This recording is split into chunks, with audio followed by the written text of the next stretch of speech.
Movie की शुरुआत में हम एक बच्चे को देखते हैं जिसके हाथ में चाय के कुछ ग्लासेस हैं और वो रेलवे लाइन को क्रॉस कर रहा है। अचानक उसको एक औरत दिखाई देती है जिसके हाथ में एक आदमी का कटा हुआ सर है और ये दृश्य बहुत ही डरावना लगता है। उस औरत को देखने के बाद बच्चे के हाथ से चाय के ग्लासेस से छूट जाते हैं और वो वहाँ से भाग जाता है। फिर वो औरत उस कटे हुए सर को लेकर पुलिस स्टेशन में जाती है और इंस्पेक्टर की टेबल पर उस सर को रख देती है। इंस्पेक्टर औरत से डरते हुए पूछता है कि बॉडी कहाँ है और फिर हम उस जगह को देखते हैं जहाँ पर बॉडी है और आईपीएस अनुदीप जो कि कहानी का लीड एक्टर है और इस केस का इन्वेस्टिगेटिंग ऑफिसर भी वो वहाँ इन्वेस्टिगेट कर रहा होता है। और यहाँ अनुदीप अपनी स्टोरी बताते हुए कहता है कि मैंने आईएएस की जगह आईपीएस चूज किया क्योंकि मुझे ऑफिस पेपर में साइन करने के बजाय डिपार्टमेंट में अपनी अलग ही छाप छोड़नी थी और मैं इस गाँव में 3 महीने की ट्रेनिंग के लिए आया था। उसके बाद हमें 3 महीने पहले की कहानी दिखाई जाती है जहाँ अनुदीप अपनी गर्लफ्रेंड स्फूर्ति से बात कर रहा होता है। स्फूर्ति अनुदीप से कहती है मैं अपना सामान पैक कर रही हूँ, मैं भी तुम्हारे साथ चल रही हूँ, लेकिन अनुदीप उसको मना कर देता है। वो कहता है मैं किसी हॉलिडे पर नहीं जा रहा हूँ। तब स्फूर्ति उससे पूछती है कि तुम किस जगह जा रहे हो, उसका नाम क्या है। अनुदीप बताता है कि उस जगह का नाम ओडिला है।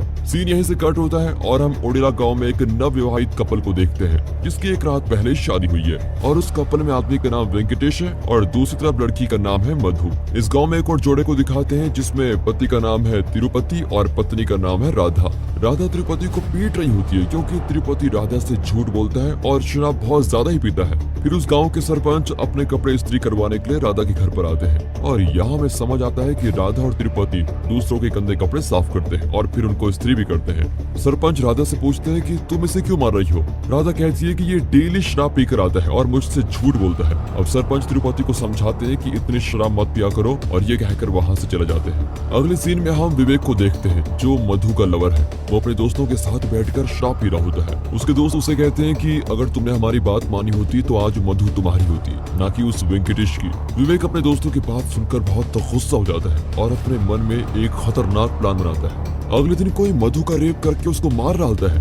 अनुदीप उस लोकेशन पर पहुंचता है जहां मधु की डेड बॉडी मिली है और इन्वेस्टिगेट करने लगता है कि हुआ क्या है। गांव के सरपंच भी वहां पर आ जाते हैं और अनुदीप से बोलते हैं कि यहाँ लोग बड़े सीधे साधे लोग हैं और ऐसी घटना पहली बार हमारे गाँव में घटी है। अब अनुदीप वेंकटेश और उसके फादर को पकड़कर लाने का ऑर्डर देता है। फिर अनुदीप के पूछने पर वेंकटेश बताता है कि इस सबके पीछे मुझे लगता है विवेक का हाथ है क्योंकि उसने मेरे और मधु के एंगेजमेंट से पहले मुझे धमकी दी थी कि वो मुझे जान से मार देगा। वेंकटेश की बात को सुनकर अनुदीप विवेक को पुलिस रिमांड पर लेके आता है और उससे इन्वेस्टिगेट करने लगता है। वहाँ के इंस्पेक्टर विवेक को खूब टॉर्चर करते हैं और उसे मारते पीटते भी हैं। टॉर्चर से बचने के लिए विवेक अपना गुनाह कबूल कर लेता है, लेकिन जब इंस्पेक्टर उसे कोर्ट ले जाने के लिए बोलते हैं तो विवेक अनुदीप के पास जाता है और उसे बोलता है कि सर मैंने कोई मर्डर नहीं किया, मैं तो मधु से प्यार करता था और मैं उसे क्यों मारूंगा। फिर अनुदीप अपने हाथ में रखे बोतल को विवेक की तरफ फेंकता है और विवेक अपने लेफ्ट हैंड से उस बोतल को कैच कर लेता है। ये देखकर वो विवेक को छोड़ने का ऑर्डर दे देता है। तभी वहाँ पर एक इंस्पेक्टर अनुदीप पर गुस्सा होते हुए कहता है कि इसने अपना गुनाह कबूल कर लिया लेकिन आप इसको छोड़ क्यों रहे हो। तब अनुदीप इंस्पेक्टर को बताता है कि विवेक बेकसूर है क्योंकि जो निशान मधु की डेड बॉडी पर मिले हैं वो किसी के राइट हैंड के हैं, लेकिन विवेक तो लेफ्ट ही है। साथ ही साथ हमको जो फुटप्रिंट्स के निशान मिले हैं वो विवेक के फुटप्रिंट से काफी बड़े हैं और फोरेंसिक रिपोर्ट से हमें ये भी पता चला है कि रेप के दौरान जो सीमन मधु की बॉडी के अंदर गया वो किसी 25 से 30 साल के आदमी का है और विवेक तो अभी अपने 20s में है। ये सुनकर सारे पुलिस वाले अनुदीप से काफी इम्प्रेस होते हैं और फिर अनुदीप विवेक को छोड़ देता है। उसके बाद इंस्पेक्टर को एक कॉल आती है और फिर इंस्पेक्टर अनुदीप को बताता है कि गांव में एक और लड़की का मर्डर हुआ है। इसके बाद तुरंत अनुदीप इंस्पेक्टर और अपने कुछ साथियों के साथ उस घटना स्थल पर पहुंचता है। अनुदीप को वहां खड़े लोगों से ये पता चलता है कि इस लड़की के साथ भी पहले रेप हुआ और फिर इसे भी मार दिया गया और इसकी शादी भी एक रात पहले हुई थी। अब अनुदीप हैरान हो जाता है कि कौन है जो शादी के तुरंत बाद लड़कियों को किडनैप कर रहा है और उनका रेप करके मर्डर कर रहा है। अब रात को अनुदीप स्फूर्ति से बात करता है और उसको सारी बातें बताता है। तब स्फूर्ति उसे कहती है कि क्या तुम्हें कोई क्लू मिला। ये सुनकर अनुदीप भागा भागा उस जगह पर वापस जाता है जहाँ पे मर्डर हुआ था। वो वहाँ पर कुछ ढूंढने लगता है। इन्वेस्टिगेशन के दौरान उसको वहाँ एक मोबाइल फोन मिलता है जो उस लड़की का है जिसका रेप हुआ है। अब अनुदीप उसको लेकर पुलिस स्टेशन आ जाता है जहाँ फोन की बैटरी डाउन होने की वजह से वो स्टार्ट नहीं होता। इसलिए अनुदीप फोन को चार्ज करके फोन ऑन करता है और चेक करने लगता है कि इसमें क्या क्या चीज है। तभी फोन की गैलरी में उसको एक वीडियो मिलती है जिसमें खूनी की आवाज रिकॉर्ड हुई है। अनुदीप उन आवाजों को सुनकर एक अंदाज से ये समझने की कोशिश करता है कि घटनास्थल पर क्या हुआ होगा और फिर इसके बाद पुलिस वाले गांव के लोगों को ये वॉइस नोट सुनाकर सवाल पूछती है कि किसी ने ये आवाज पहचानी। क्योंकि ये आवाज तुम में से किसी एक की हो सकती है। लेकिन सभी गांव वाले ना में जवाब देते हैं और फिर इसके बाद पुलिस राधा के घर पर जाती है और उससे भी ये वॉइस नोट सुनाकर सवाल जवाब करती है। तभी तिरुपति बोलता है कि ये आवाज तो जानी पहचानी है। वो इतना कह ही रहा होता है कि तभी तिरुपति का भाई चंदू ये वॉइस नोट सुनकर डर जाता है और यहाँ पर हमें ऐसा लगता है कि चंदू ने ही उन दोनों का खून किया है। अगले दिन पुलिस चंदू के एक दोस्त को पकड़ लेती है क्योंकि चंदू का दोस्त भी उसी गाँव का है और सारे लोगों के साथ साथ वो भी अनुदीप के शक के दायरे में था। अब इंस्पेक्टर उससे अपनी वॉइस रिकॉर्ड करने के लिए बोलता है और चंदू का दोस्त वैसा ही करता है। फिर रिकॉर्डिंग करने के बाद वो उस आवाज को उस वॉइस नोट से मैच करता है, लेकिन उसकी वॉइस मैच नहीं होती और फिर चंदू के दोस्त का लॉयर उसे पुलिस से छुड़ाकर वहां से लेके चला जाता है। अब एक दिन सरपंच अपनी बेटी की शादी का कार्ड लेकर पुलिस स्टेशन आता है, लेकिन अनुदीप सरपंच से कहता है कि आप अपनी बेटी की शादी पोस्टपोन कर दीजिए। सरपंच उसकी बात को मजाक में लेता है, लेकिन अनुदीप उसको फिर कहता है कि गाँव की हालत जिस तरह की है आपको अपनी बेटी की शादी पोस्टपोन कर देनी चाहिए। लेकिन इस बार सरपंच अनुदीप की बात को सुनकर गुस्से से बोलता है कि मेरी बेटी सबकी जैसे नहीं है, मेरे घर की तरफ किसी की नजर उठा के देखने की हिम्मत नहीं है। अनुदीप उसको समझाने की फिर कोशिश करता है, लेकिन सरपंच उसकी बात ही नहीं सुनता और वहां से चला जाता है। और अब सरपंच की बेटी की शादी वाले दिन चंदू का दोस्त सरपंच की बेटी की फोटो लेता है और ऐसा लगता है जैसे उसके दिमाग में कुछ और ही चल रहा है। इधर अनुदीप कुछ पुलिस वालों को सरपंच के घर के बाहर तैनात करता है और उनसे बोलता है तुम सब चौकन्ने रहना, वो किलर कहीं आसपास ही है। अब अगली सुबह सरपंच की बेटी अपने किसी सहेली को छोड़ने ओडिला रेलवे स्टेशन पर जाती है। वो पुलिस वाले जो वहाँ पर तैनात थे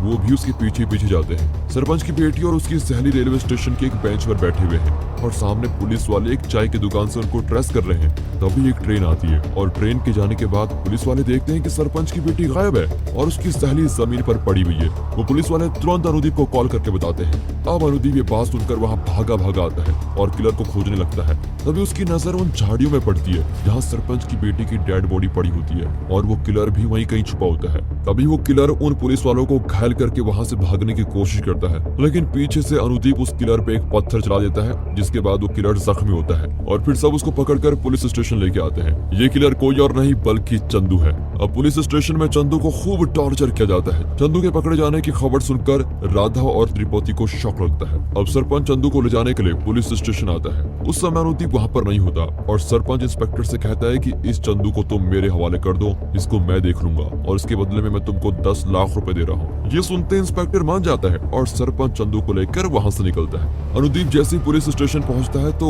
उसको पता चलता है चंदू तो गायब है। थोड़ी देर बाद उसको ये भी पता चलता है कि उस इंस्पेक्टर ने सरपंच के हाथ में चंदू को सौंप दिया। अनुदीप इंस्पेक्टर से कहता है कि ये जॉब मैंने अपने पैशन के लिए ज्वाइन किया है, ना कि पैसों के लिए। थोड़े से पैसों के लिए तुमने चंदू को सरपंच को क्यों सौंप दिया? इंस्पेक्टर जवाब देते हुए कहता है कि मुझे अपनी बेटी को पढ़ाना है, उसकी शादी भी करनी है, इसके लिए पैसे लगेंगे, पैशन नहीं। और हमें पुलिस की ड्यूटी करने के लिए उतने पैसे कहाँ दिए जाते हैं? अनुदीप इंस्पेक्टर से कहता है कि मैं तुम्हारी शिकायत अब एसपी से करूंगा, लेकिन इंस्पेक्टर को जैसे इस बात से कोई फर्क ही नहीं पड़ता। वो अनुदीप को ये जवाब देता है कि एसपी से मैं खुद जाकर बात कर लूंगा।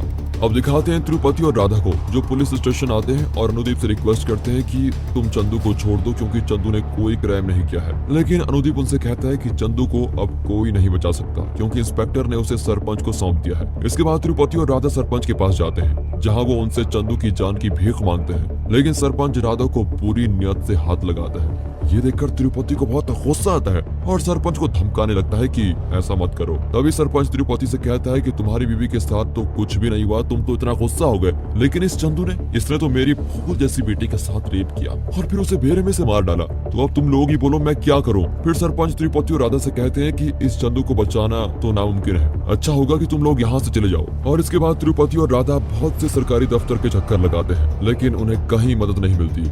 और अब अनुदीप सरपंच को फोन करता है और बोलता है चंदू बेकसूर है, उसे छोड़ दीजिए, हमें कोई गलतफहमी हुई है और हमने गलती से किलर के बजाय चंदू को पकड़ लिया। ये सुनकर सरपंच चंदू को लेकर राधा के घर जाता है और उससे अपनी गलती के लिए माफी मांगता है। कहता है कि जब तक चंदू ठीक ना हो जाता इसके सारे पैसे मैं ही दूंगा, क्योंकि सरपंच ने चंदू को बहुत बुरी तरह से पीटा हुआ है। लेकिन राधा उसे मना कर देती है और बोलती है इसकी कोई जरूरत नहीं है, हम गरीब जरूर है लेकिन गलत नहीं। ये सुनकर सरपंच अपनी गलती पे बहुत शर्मिंदा होता है और फिर अपने घर वापस लौट आता है। अगले सीन में अनुदीप स्फूर्ति से बात कर रहा होता है। तभी स्फूर्ति अनुदीप से कहती है कि चलो हम साथ में इन्वेस्टिगेट करते हैं। अनुदीप हैरान हो जाता है और उससे बोलता है कि ऐसा कैसे हो सकता है। स्फूर्ति अनुदीप से कहती है कि हम शादी कर लेते हैं और किलर हमारी शादी के बाद मेरी तलाश में मेरे पीछे आएगा और फिर हम उसको पकड़ लेंगे। अनुदीप उसकी इस बात से बिल्कुल इनकार कर देता है क्योंकि वो स्फूर्ति की जान जोखिम में नहीं डाल सकता, लेकिन स्फूर्ति की बार बार कहने पर फिर वो शादी के लिए मान ही जाता है। और अगले दिन अनुदीप मीडिया में ये अनाउंस करता है कि मैं 3 दिनों में यहाँ से चला जाऊंगा,